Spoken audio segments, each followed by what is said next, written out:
Picture this, a convoy of armored SUVs tearing down a dusty road in a war zone. There are no national flags on the doors, no official uniforms, and no clear indication of who's in charge. Yet these men carry state-of-the-art weapons, advanced radios, and the legal authority, at least on paper, to use lethal force. Are they soldiers? Are they bodyguards? Or something far more complicated? Today we're stepping into the murky world of private armies, mercenaries, fighters who sell their skills to the highest bidder. From ancient Greek hoplites and medieval knights to Blackwater and the Wagner Group, mercenaries have quietly shaped the outcomes of wars, revolutions, and even corporate rivalries. Over the next 15 minutes, we'll follow the money, the blood, and the power that flow through this shadowy industry and ask a hard question. When warfare becomes a business, who really wins and who pays the price? In this video, we're going to trace mercenaries from the battlefields of the ancient world to today's corporate boardrooms and clandestine operations. We'll see how soldiers of fortune went from outcasts and pirates to polished executives running billion-dollar security firms. Along the way, we'll explore how private armies change the rules of war, who is accountable, who profits, and who disappears into the gray areas of international law. If you're interested in history, geopolitics, or just understanding how power really works behind the scenes, you're in the right place. Make sure you're subscribed and have the notification bell on so you don't miss our deep dives into conflicts and hidden systems like this one. And try to stay with me until the end, because we'll wrap up with some key lessons on how private warfare may affect your own country's security, democracy, and even your tax dollars. Mercenaries are as old as organized warfare itself.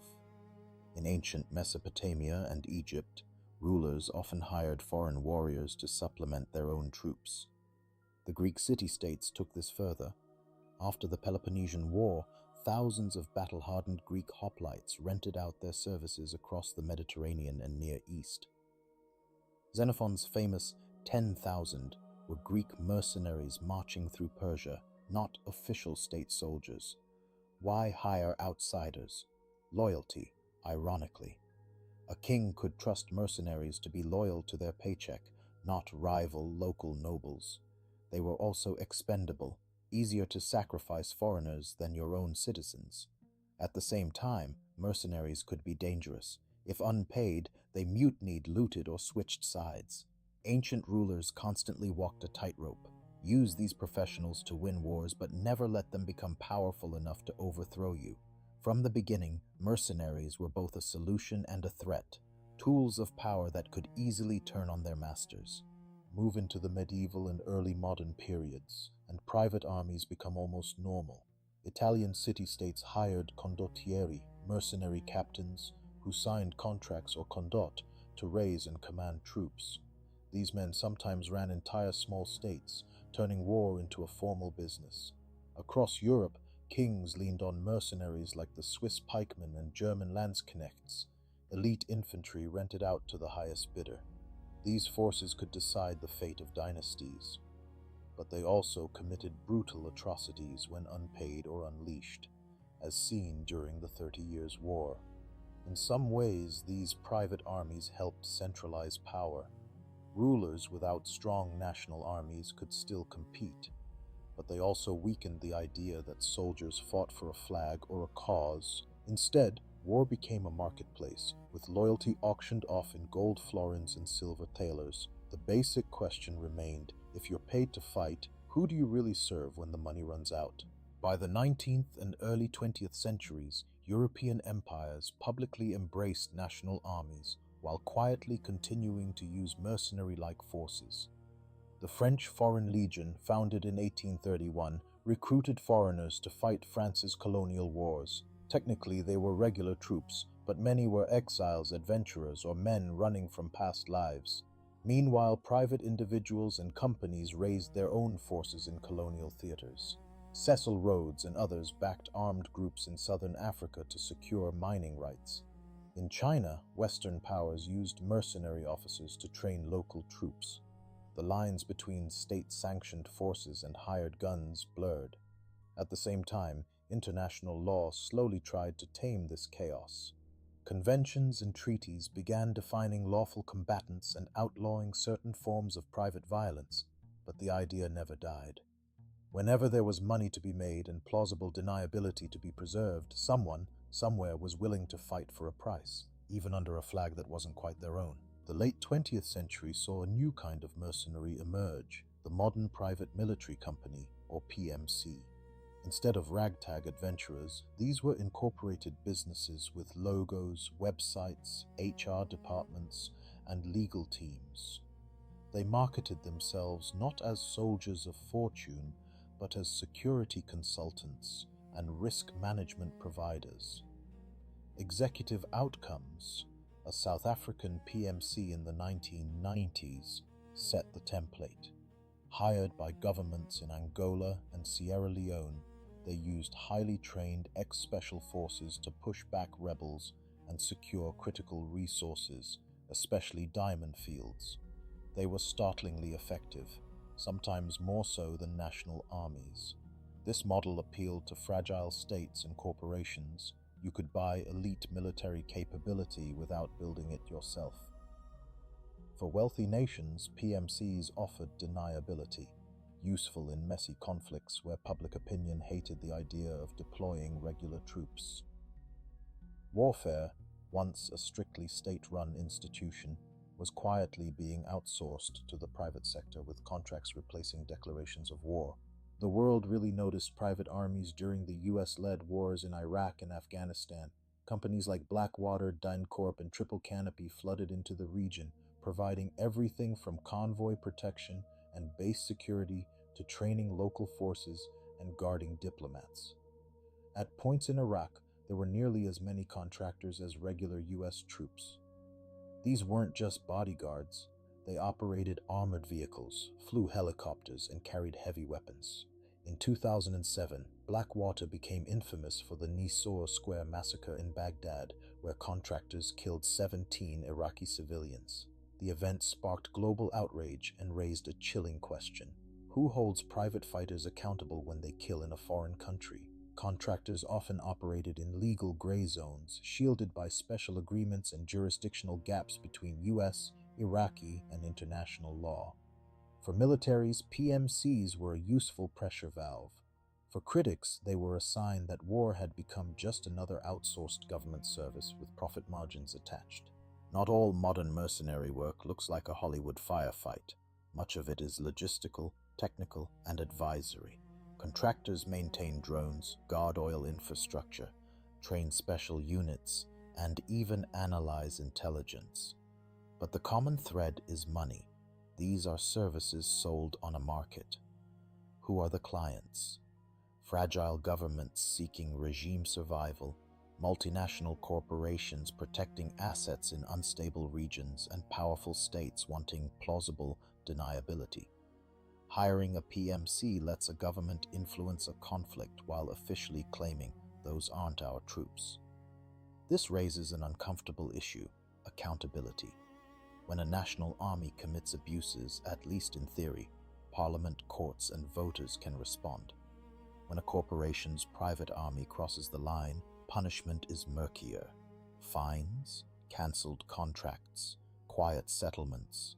In a world where security can be bought like software or consulting, the idea of a clear chain of command, from citizens to soldiers, starts to erode, replaced by contracts and billable hours. Every private army exists in a tangle of legal gray zones. International law, like the Geneva Conventions, was written with nation-states in mind, not corporations with armed staff. A contractor might be a civilian under one interpretation, a combatant under another, and a criminal under a third. Some treaties, like the UN Mercenary Convention, attempt to ban mercenaries, but the definition is narrow and many major powers never signed it. Companies sidestep it by branding themselves as security providers rather than fighters in a conflict. Employees sign contracts that limit liability, while firms incorporate in friendly jurisdictions. When abuses occur, mass shootings, torture, or illegal detentions, who prosecutes? The host country may be weak or compromised. The contractor's home state might lack jurisdiction or political will. The company itself can dissolve, rebrand, or be bought out. The result is a system where people with guns operate under rules written by accountants and lawyers, not democratically debated laws of war. Not all private military forces are Western. In recent years, Russia's Wagner Group became the most notorious example. Officially a private company, in practice Wagner operated as an unofficial arm of Russian foreign policy, fighting in Ukraine, Syria, Libya, and across Africa. Wagner provided regime protection, resource security, and brutal counterinsurgency in countries like the Central African Republic and Mali. In exchange, they gained access to mining concessions and deep political influence. For the Kremlin, Wagner was a low-cost tool. They could project power, deny direct responsibility, and experiment with hybrid warfare. Wagner's operations highlighted a trend: PMCs as instruments of state power, not just corporate service providers. Similar patterns appear with Turkish, Emirati, and other regional actors using private or semi-private forces abroad. The line between national special forces, proxies, and mercenary outfits is blurring, making it harder to tell where state policy ends and private ambition begins. It's easy to demonize mercenaries, but the reality is more complex. In some cases, PMCs have quickly stabilized situations where weak states couldn't. Executive outcomes helped push back genocidal rebels in Sierra Leone. Private security around shipping lanes has reduced pirate attacks off Somalia. For some soldiers, contracting offers better pay, safer working conditions, and more control over their careers than staying in underfunded national armies. For poor countries, hiring a PMC can be cheaper and faster than building a professional military from scratch. But these benefits come with trade-offs. A private firm's loyalty is to its contract and shareholders, not to a constitution or public interest. Their incentives might favor prolonging conflict rather than resolving it, and their presence can discourage governments from investing in real institutions like accountable armies, courts, and police, because it's always easier to write another check to guns for hire when trouble flares up. Private armies aren't just about guns on the ground, they're part of a larger market for violence and security. Think about it as an ecosystem. At one end, you have traditional mercenaries and PMCs. Next, there are cyber mercenaries, hackers for hire launching digital attacks. Then come surveillance firms, disinformation consultancies, and logistics providers. States and corporations can mix and match these services to shape conflicts without ever officially going to war. A government might use a PMC to guard an oil field, a PR firm to manage international backlash, and a cyber team to sabotage an opponent, all while denying any formal involvement. This commodification of conflict risks normalizing war as a service you can purchase. It also creates perverse incentives.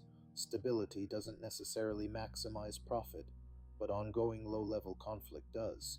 When security becomes a marketplace, peace becomes just one product among many, not always the most lucrative one.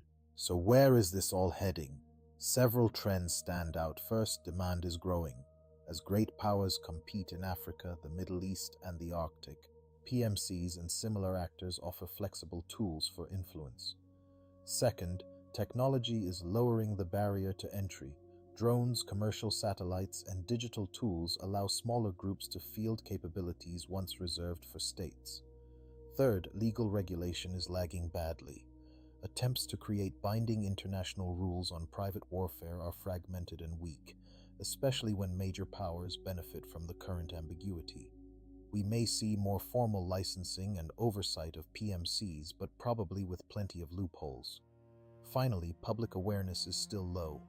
Many citizens don't realize their tax money funds contractors abroad, or that foreign mercenaries operate in their own countries. That ignorance is part of what allows this system to grow in the shadows, quietly reshaping who holds the monopoly on violence in the modern world. Let's pull together the main threads. Mercenaries aren't a new anomaly. They're a recurring feature of history, from Greek hoplites and Italian condottieri to colonial irregulars and modern PMCs. What's changed is the packaging. Today's private armies come with corporate branding, PowerPoint decks, and carefully crafted PR. They thrive in weak states, messy wars, and gray zones of law where accountability is thin. For governments, PMCs offer flexibility and deniability. For corporations, they protect assets in dangerous places. For individual fighters, they provide careers beyond the national uniform. But there's a cost. Outsourcing violence blurs the line between public and private power, undermines democratic control over war, and creates incentives to perpetuate conflict. When lethal force becomes a service, it's easier to start wars, harder to end them, and much harder for ordinary citizens to know who is actually pulling the trigger in their name or for whose profit.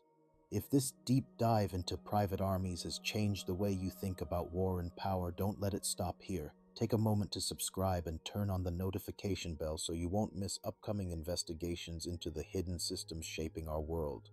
Whether it's cyber mercenaries, information warfare, or the economics behind modern conflicts. In the comments, tell me what you think. Should private military companies be banned outright, tightly regulated, or accepted as a permanent part of global security? Have you or anyone you know ever worked in the contractor world? Share your perspective and let's build a conversation that goes beyond the headlines. If you want to keep exploring, I've linked related videos on the history of war profiteering and the future of autonomous weapons. Watch those next. And as always, thanks for staying until the end and questioning who really holds the power behind the guns.